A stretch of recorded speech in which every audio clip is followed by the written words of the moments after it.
heading out for a hike that day.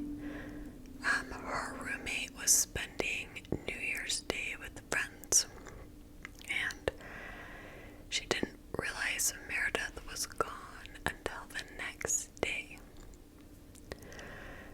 When she realized, both Ella and Meredith were gone, she went to check this chalkboard that they had in their home that they would leave messages on.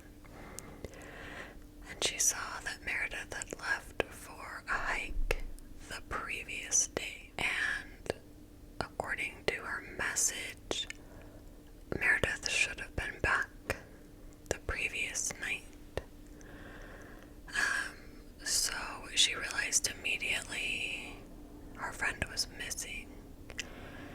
And she gathered a whole bunch of their friends from their friend group, and they went out looking for Meredith on the usual trails that she would hike. They believed she had probably fallen and gotten hurt, maybe twisted her ankle, and she couldn't get out of the mountains, she couldn't hike down. The friends were also reaching out to park rangers, letting them know that Meredith had not returned. So the friends are driving to different trails, looking in the parking lots for Meredith's car. And one of them spotted her car near the Brian Herbury Reese parking lot at the base of Blood Mountain.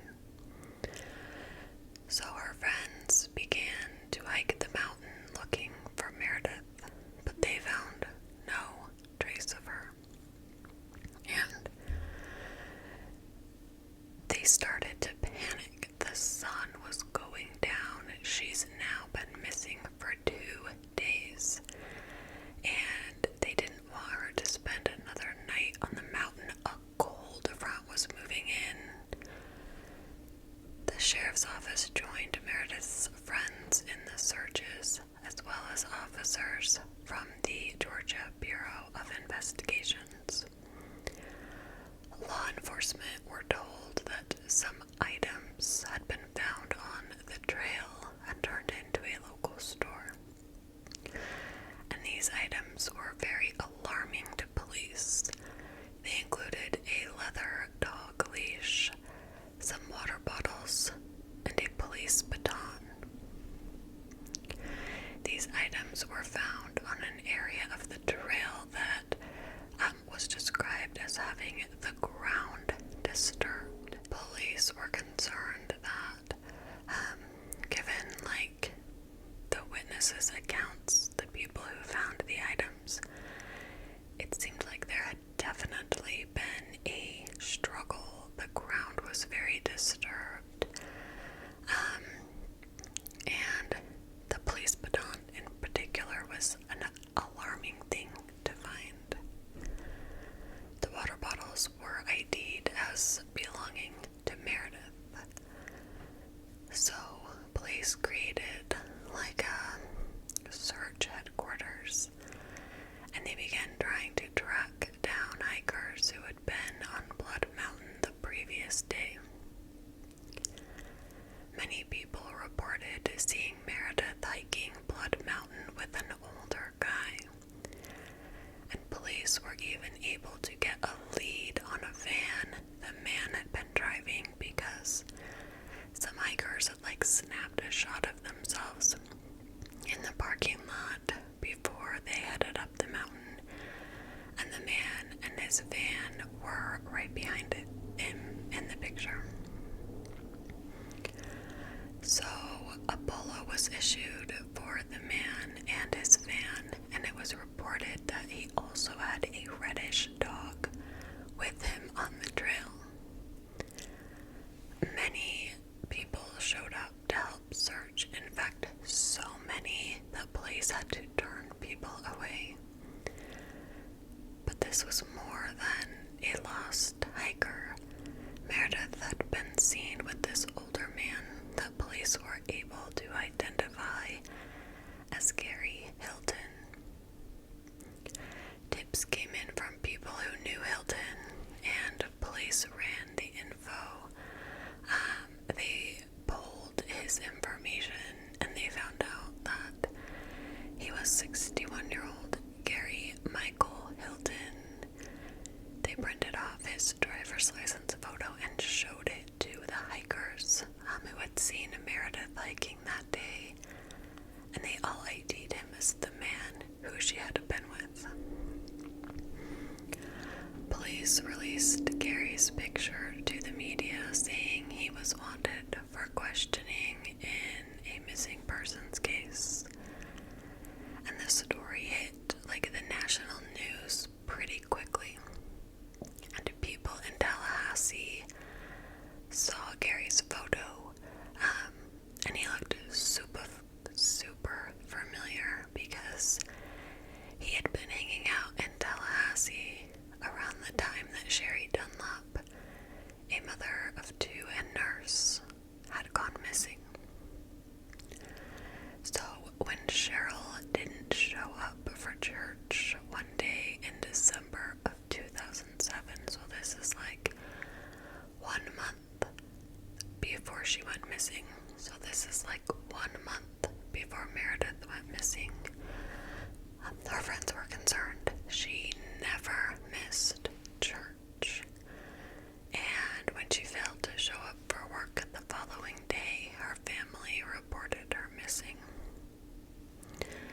One of her friends just happened to see her car pulled off the highway leading into Tallahassee, and police were sent to the area. Now her car was parked way off the highway, not like she was having car trouble and pulled over to the side. It was quite a ways off the highway. One of her tires had been slashed with a knife. A search began in the area where her car was found. No one could really figure out what had happened here. Police found nothing suspicious when they looked into her background. She had 2 children, 2 boys. She worked as a nurse. She had been married, but her divorce was over a long time ago. It was pretty amicable at this point. Her boys were grown, so she wasn't like going to court with her ex or anything like that. Cheryl didn't have a boyfriend, nothing to indicate like what may have happened to her. So police decided to pull her financial records and found something very alarming on her bank statements. They saw that there had been some ATM activity on her account in Leon County after she had gone missing. They found a man who was trying to disguise his face, who was using her ATM card. He had made 3 separate withdrawals for $700 each. And then the search for Cheryl kind of just dwindled down. There were absolutely no signs of her.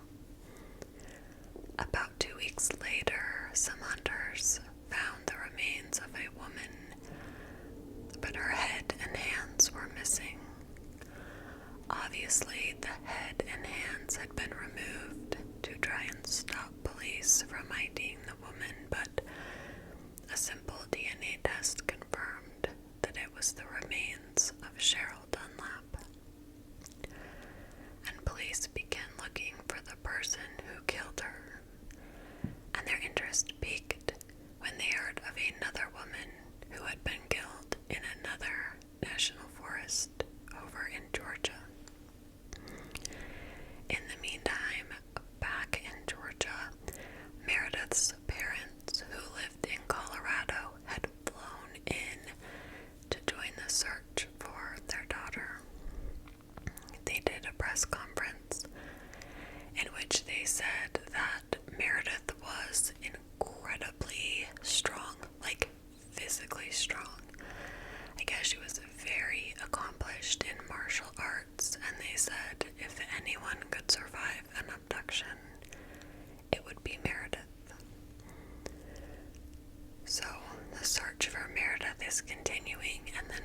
police get notified of yet another woman who was murdered in the National Forest in North Carolina.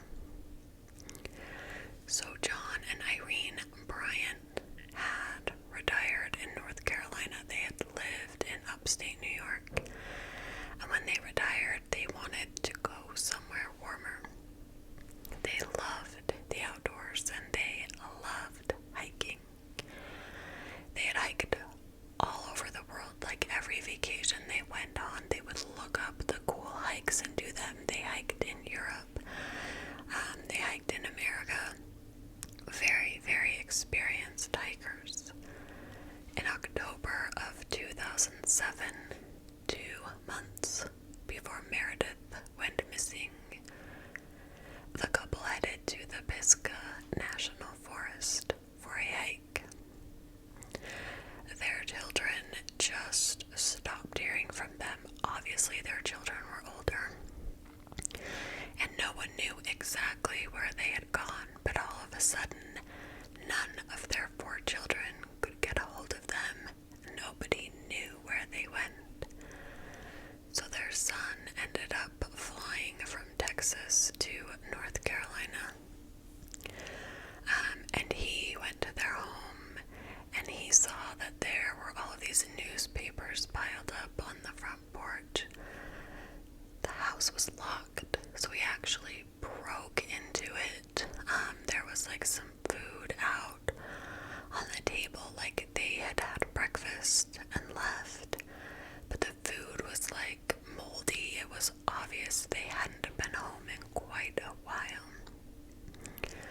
So he began driving around to different trailheads because he knew they were probably hiking, and eventually found their car parked in the parking lot to the trailhead of the Pisgah National Forest. The sheriff's office began a search for the couple. Law enforcement would find the body of Irene Bryant shortly after the search began. Irene was found about 30 yards from where her car was found in the parking lot. She had been bludgeoned to death, but her husband John was nowhere to be found.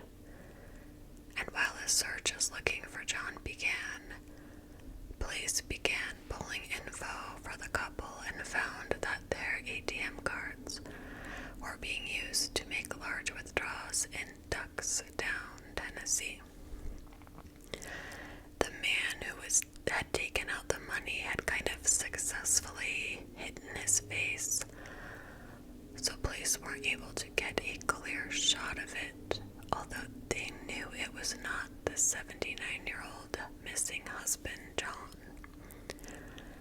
Police searched for John for weeks in the National Forest, and the FBI became involved, but soon the case was ice cold until Meredith went missing, and police noticed a lot of similarities in the Bryant's case and Meredith's case, and authorities began putting together a profile on Gary Hilton, who they believed might be a serial killer.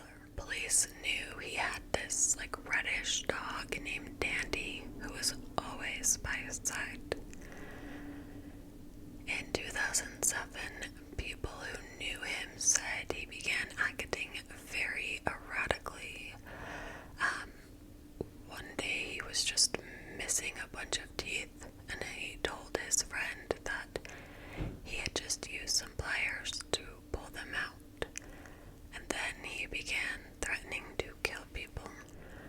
Police found a criminal defense attorney who had represented Hilton in the past, and he had been accused on misdemeanor of raising money for a charity, but there was actually no charity. Basically, he was just a scam artist or a con artist, because Blood Mountain had been very thoroughly searched and police didn't find Meredith. They didn't believe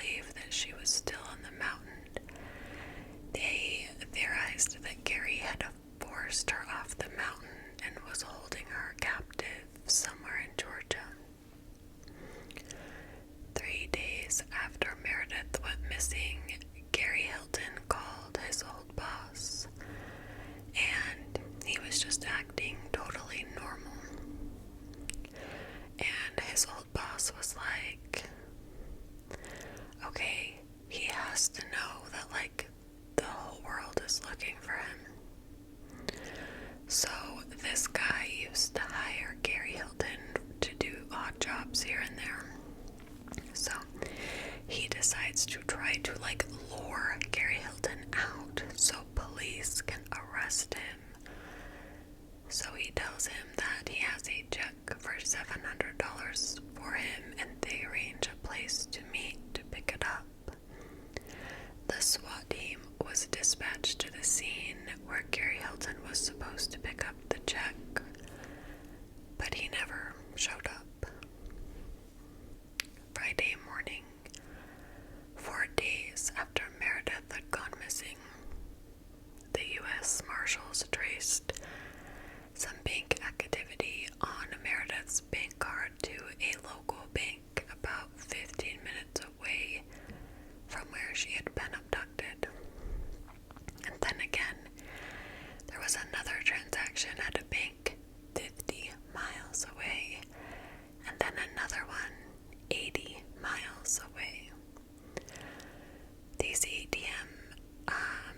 These were ATM attempts, so he wasn't actually getting money out, but it did suggest to police that whoever had her card did not know her PIN number. A witness called police saying that she had found a black lab mix wandering around in a supermarket parking lot. She took it to a local vet to have the chip scanned and realized the dog belonged to Meredith. So right after that, police would get another tip from a friend of Gary's who said, "I just got off the phone with Gary. He called me and asked me for money, and I said to him, quote, 'Don't you know the world is looking for you?'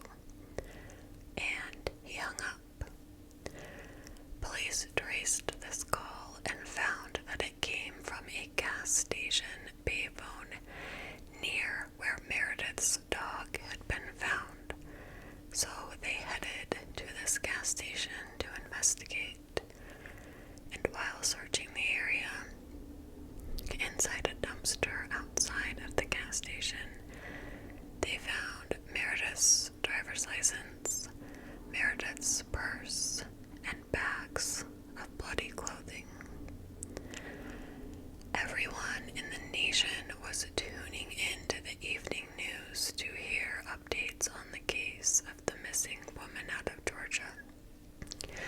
So Meredith's face, as well as Gary Hilton's face, were all over everyone's TVs, newspapers, blogs, and social media accounts. And this led to a lot of tips coming in about Gary Hilton's whereabouts. One of these was a man calling from a Chevron gas station saying a man fitting Gary's description was emptying out a white van, and he actually said to police, "I'll take him down, I'll tackle him and wait until you get here." But police arrived very quickly, and Gary Hilton was taken into custody. They began searching through his van looking for clues to where Meredith may be. Gary refused to speak with police, and he lawyered up right away. But police still had a missing person that they needed to find. Gary was charged with the kidnapping of Meredith and with a bodily injury because they had those bloody clothes. But he refused to cooperate with the police.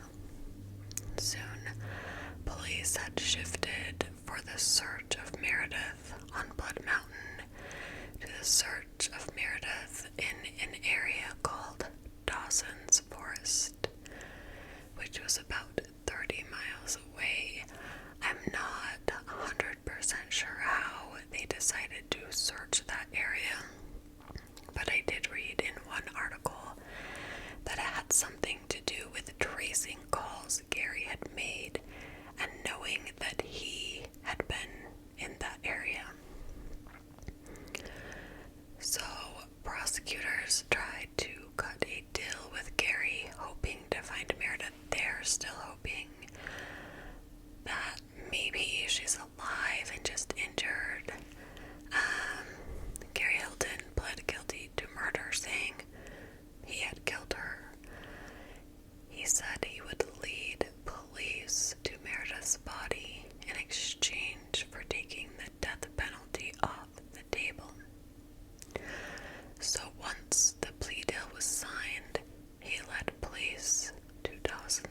forest, and about 40 yards off the trail, they found her body. Her head was missing to try and stop police from IDing her. Like, this is 2008. I'm not sure if he's never heard of DNA, but he keeps decapitating his victims, thinking police will never know who they are, which is so weird. So Gary Hilton was officially charged with 1 count of murder, and then he sat down with police to tell them exactly what had happened. He said he had ambushed Meredith and her dog. He said Meredith almost got away twice. She was able to disarm him. He had a knife and a police baton. And he said that she, quote, was able to disarm me. She was real quick with her hands and had no hesitation about grabbing weapons. She was hard to subdue. She fought like hell. He went on to say he eventually overpowered Meredith, tied her to a tree, and went back to the trail where he had tried to abduct her, to get his baton and her water bottles, all of the evidence. But a hiker had already found them and picked them up, so they were gone. He then led her back to his van, where he chained her into the back of the van. He got into her car, got her purse out, and asked her for her PIN, but she didn't give him the correct PIN number. He went from bank to bank trying to use her cards, and she just kept saying, "It's the right number, I don't know what to tell you. You're probably doing it wrong." He kept her hidden at a campsite for 4 days. He said he knew Ella had a chip, so he let the dog go in the parking lot because he was such a nice guy. He couldn't kill a dog. Then he said he told Meredith that he was gonna let her go, and then he bludgeoned her to death with the tire iron. He then decapitated her and poured bleach all over her body, thinking this would keep her from being positively identified. He then hid her in the woods about 40 yards off a trail, covered her with leaves and tree branches. So police had him on murder. He had said he killed her, he confessed to it, and he led them to her body. But what about all of the other murders this guy was responsible for?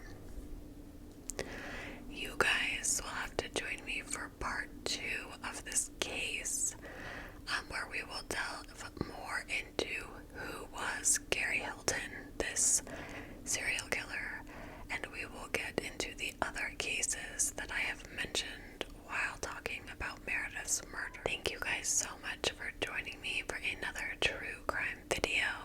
Love you so much.